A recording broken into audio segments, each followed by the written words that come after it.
संध्याकाळच्या वेळेस आपल्याला काहीतरी चटपटीत असा नाश्ता खायचा असेल आणि आपल्याकडे स्वीटकॉर्न असेल तर आपण स्वीटकॉर्नची भेल एकदम टेस्टी आणि चटपटीत अशी बनवू शकतो. एकदम इझी पद्धतीने मी सांगणार आहे ही स्वीटकॉर्नची चटपटीत अशी रेसिपी. नमस्कार सर्वांना, मी आहे अर्पिता आणि माझ्या कुकिंग व्लॉगमध्ये तुम्हा सर्वांचं स्वागत आहे. आज इथं मी 2 स्वीटकॉर्न घेतलेले आहेत. बाजारात मला एकदम कोवळे असे स्वीटकॉर्न मिळाले होते, त्यामुळे इझिली त्याच्यावरचे मी कवर काढलेले आहेत, वरचे साल आहेत ते, आणि त्याचे जे केस थोडेफार आहेत कणसाला ते सुद्धा पूर्ण असे साफ करून घ्यायचे आहेत. आणि मी चमच्याच्या सहाय्यानेच त्याचे दाणे काढून घेते. हाताने काढायला गेलं तर त्याच्यातून असं थोडंसं फुटतात, आपल्या बोटांनी काढता येत नाहीत दाणे, आणि जितके निघतात तितके काढलेले आहेत मी हाताने. आणि असे सर्व दाणे काढून घेतलेले, दोन्ही पण कणीस मी घेतलेले आहेत सोलून पूर्ण.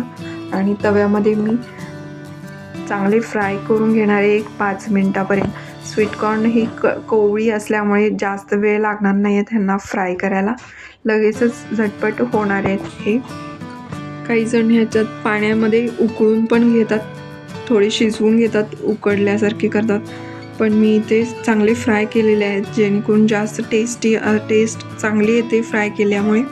आणि हे फ्राय केल्या लगेचच झालेले आहेत. आणि आपल्याला इथं स्वीटकॉर्न भेल जी बनवायची आहे त्याच्यासाठी मी 2 कांदे घेतलेले आहेत आणि एकदम बारीक असे चॉप करून घ्यायचे आहेत. जितके आपल्याला बारीक करता येतील तितके मी चॉप करून घेतलेले आहेत, एकदम बारीक असे.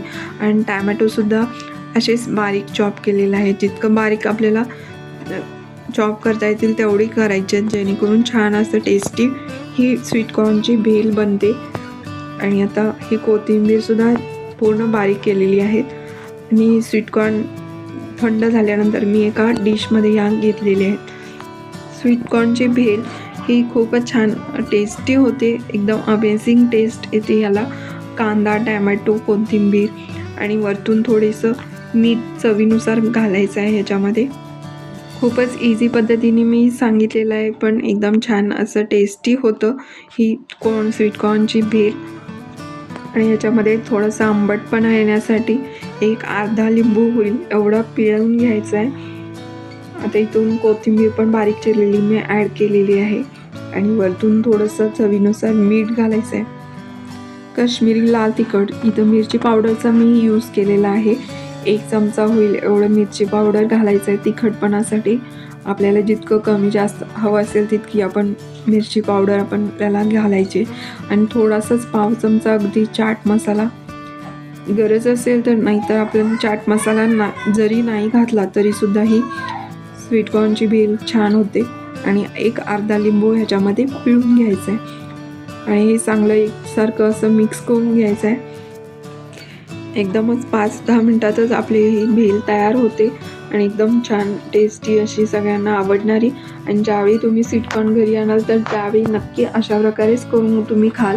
इतकी ही जास्त डिश इतकी मस्त लागते आणि लहान मुलांना पण खूप आवडते ही स्वीटकॉर्न भेल. ही एकदम इझी रेसिपी आहे. याच्यामध्ये वरतून आपल्याला शेव वगैरे काही ॲड करायची नाही आहे, घालून घ्यायची नाही आहे शेव वगैरे, अशीच सर्व करायची आपल्याला. आणि एकदम छान लागते अशीच. हा व्लॉग माझा तुम्हाला कसा वाटला हे नक्की कमेंट करून सांगा. माझे व्हिडिओ तुम्ही शेअर करत नसाल तर नक्की शेअर करा. माझ्या व्हिडिओला लाईक, शेअर आणि सबस्क्राईब करायला विसरू नका. तोपर्यंत सर्वांना धन्यवाद.